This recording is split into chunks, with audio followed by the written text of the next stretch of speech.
Welcome to Virupakshi news channel.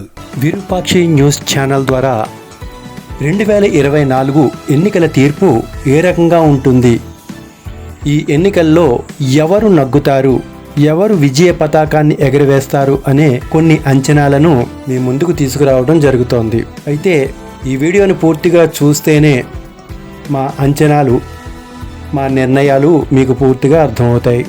Jagan సమర్థవంతమైన పరిపాలనా దక్షత కలిగిన వ్యక్తి, అంతేకాదు రాజకీయ చతురత కలిగిన యోధుడు.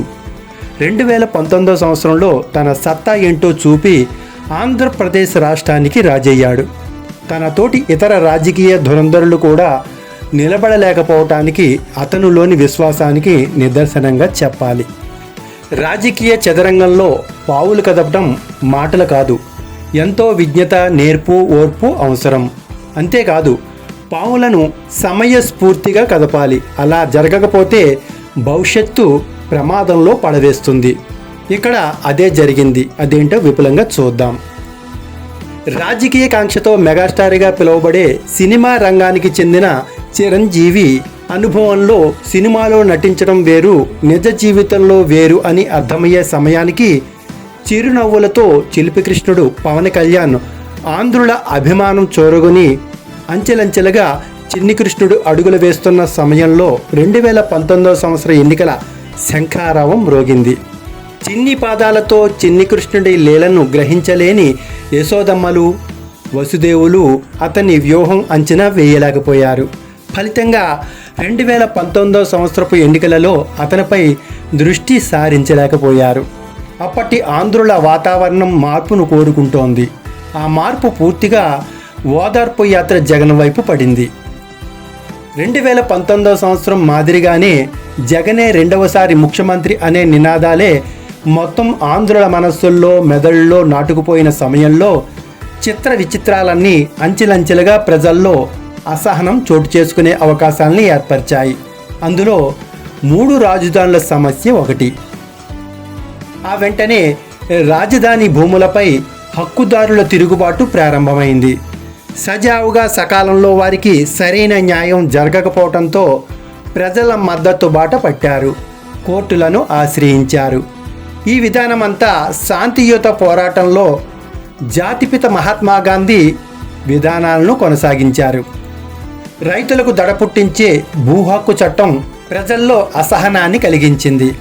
ఈ విధానం ద్వారా భూములు ప్రభుత్వాల చేతిలోకి వెళ్ళిపోతాయనే భ్రమలో ప్రభుత్వ వ్యతిరేకత ప్రారంభమైంది.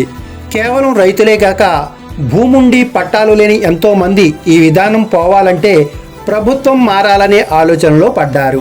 విశాఖపట్నంలో ఋషికొండ వివాదం, పవన్ కళ్యాణ్ మీటింగులపై ఆంక్షలు, ప్రభుత్వంలో ఏకస్వామ్య విధానాల వల్ల అసంతృప్తి ప్రజలు గమనించారు. ఎన్నికలు దగ్గర పడే వేళల్లో వైసీపీ కార్యకర్తలు తరచూ ప్రతిపక్షాలపై కక్ష సాధింపు చర్యలను కూడా ప్రజలు గుర్తించారు. ఇలా ఉండగా ఒక్కసారిగా కేసు వివాదంతో తెలుగుదేశం నేత నారా చంద్రబాబు నాయుడు హఠాత్తుగా తెర మీదకు రావటం, రాజమండ్రి సెంట్రల్ జైల్లో పెట్టడం, దీనంతటికీ కారణంగా జగన్ రాజకీయ పాలనపై ప్రజల్లో అనుమానాలు చోటు చేసుకున్నాయి. తానే ఒక శిల్పిగా ఒంటరి పోరాటంతో విజయం సాధించాలనే నేపథ్యంలో తెలుగుదేశం అధినేత చంద్రబాబు జైలు జీవితం పవన్ కళ్యాణ్ మనసును కుదిపేసింది. వాస్తవానికి పవన్ కళ్యాణ్ తెలుగుదేశంతో జోడీ కట్టే యోచనలో జనసేన పార్టీ ఏర్పరచలేదు. స్వతంత్ర పార్టీగా అవతరించింది జనసేన పార్టీ. భారతీయ జనతా పార్టీ పట్ల ఇతనుకున్న మక్కువ భారతదేశ ప్రధానమంత్రి మోదీ వైపుకు ఆకర్షించింది. అందువల్లే బీజేపీతో చేతులు కలిపి విజయం సాధించాలనే తపన పవన్ కళ్యాణ్లో మరింత పెరిగింది. కలిసి వచ్చిన కాలంగా పవన్ కళ్యాణ్ అడుగులు ముందుకు సాగుతున్నప్పటికీ తాను వేసే ప్రతి అడుగుకు జగన్ పాలకులు అడ్డు తగులుతూ విజయ జెండాను ఎగరనీయకుండా చేయటం గుర్తించాడు. వాస్తవానికి పవన్ కళ్యాణ్కి తెలుగుదేశంతో పొత్తు ఏమాత్రం ఇష్టం లేదు. ఎందుకంటే అతను ఎప్పుడూ సింగిల్గా ఏదాలనుకునే మానసిక స్థితి కలిగిన వ్యక్తి. ఇదే పవన్ అభిమానులు అతని పట్ల ఆకర్షితుల్ని చేసింది. బ్రాహ్మణ భక్తితో పాటు భగవంతుని భక్తి కలిగిన పవన్ బీజేపీ పొత్తుతో ఎలాగైనా చంద్రబాబును ఒడ్డున పడేయాలనే ఆలోచన కలిగింది. ఈ ప్రయత్నంలో విజయం సాధించాడు. తప్పుడు కేసులతో ఒకదాని తరువాత ఒకటి ఉచ్చులా బిగుసుకుంటున్న తరుణంలో ఒంటరిగా రాజకీయ బరిలో నిలవలేననే అధైర్యం తెలుగుదేశం అధినేత చంద్రబాబులో చోటు చేసుకుంది. తన కోసం నేనున్నానంటూ అండగా నిలబడిన జనసేన నాయకుడు పవన్ కళ్యాణ్ అండ ఉంటే ఖచ్చితంగా 2024 సంవత్సరంలో విజయం తెలుగుదేశానిదే అవుతుందని బాబు భావించాడు. పవన్ కళ్యాణ్ ఎన్నికల బరిలో దిగినప్పటి నుండి తన అన్నయ్య మెగాస్టార్ చిరంజీవి చేసిన తప్పు తాను చెయ్యకూడదనే సంకల్పం ఉన్నప్పటికీ చంద్రబాబు విషమ పరిస్థితి సమయంలో దక్షుడైన సమర్థత గల యోధుడు చెయ్యని తప్పుకు రాజమండ్రి సెంట్రల్ జైలులో శిక్ష అనుభవిస్తున్నాడని, అతనికి తాను రాజకీయాల్లో తోడుగా ఉంటే ప్రస్తుత జగన్ ప్రభుత్వాన్ని చిత్తుగా ఓడించగలమనే ఆలోచన చేశాడు. ఇలా ప్రారంభమైన వీరి స్నేహంలోకి బీజేపీ రావటం కొద్ది కష్టంగా తెలుగుదేశానికి సవాలైనప్పటికీ వారి మధ్య సయోధ్య కేవలం పవన్ కళ్యాణ్ వల్లే సాధ్యమైందని సగర్వంగా చెప్పవలసి ఉంటుంది. ఎందుకంటే భారత ప్రధాని మోదీ సాధారణంగా తెలుగుదేశం పక్షాన కలిసే వ్యక్తి కాదు. ఎందుకో వాటి పూర్వపరాలు అందరికీ తెలుసు. ఇలా త్రికూటమి ఏర్పడటంతో విజయానికి నాంది ఏర్పడింది. మోదీ గురించి మాట్లాడాలి అంటే ఎంత మాట్లాడినా తక్కువే అవుతుంది. అతని బృహత్ కార్యాల్లో రామ జన్మభూమి వివాదం ఒకటి. అసాధ్యం సుసాధ్యంగా నిరూపించి హిందువులకు దేవుడిగా పూజలందుకుంటున్న యోగ్యుడు మోదీ.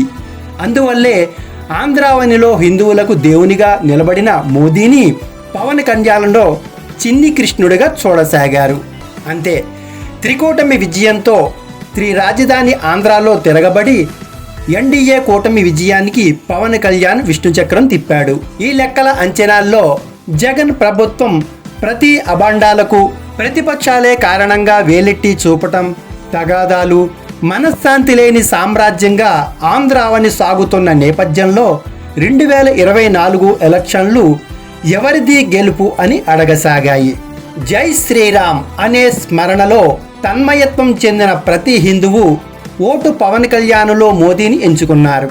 అయితే హిందువుల్లోని కొంతమంది హిందూ మతం పట్ల ఎటువంటి ఆసక్తి లేని వ్యక్తులంతా తమ వ్యక్తిగత అభిప్రాయాలతో ఎన్నికల్లో పాల్గొన్నారు. ఈ కారణాలన్నీ ఆంధ్రుల మనస్సుల్లో అనేక మార్పులకు కారణమయ్యాయి.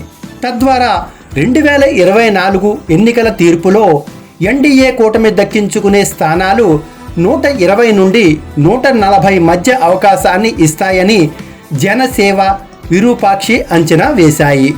2024 ఎన్నికల ఫలితంగా ఆంధ్రప్రదేశ్లో ఎన్డీఏ కూటమి విజయం సాధిస్తుంది. తెలుగుదేశం ప్రభుత్వం రాజ్యాధికారాలను చేపడుతుంది. పవన్ కళ్యాణ్ కేంద్రంలో కానీ రాష్ట్రంలో కానీ తనకంటూ ఒక ప్రత్యేక స్థానాన్ని ఏర్పరచుకుంటాడు.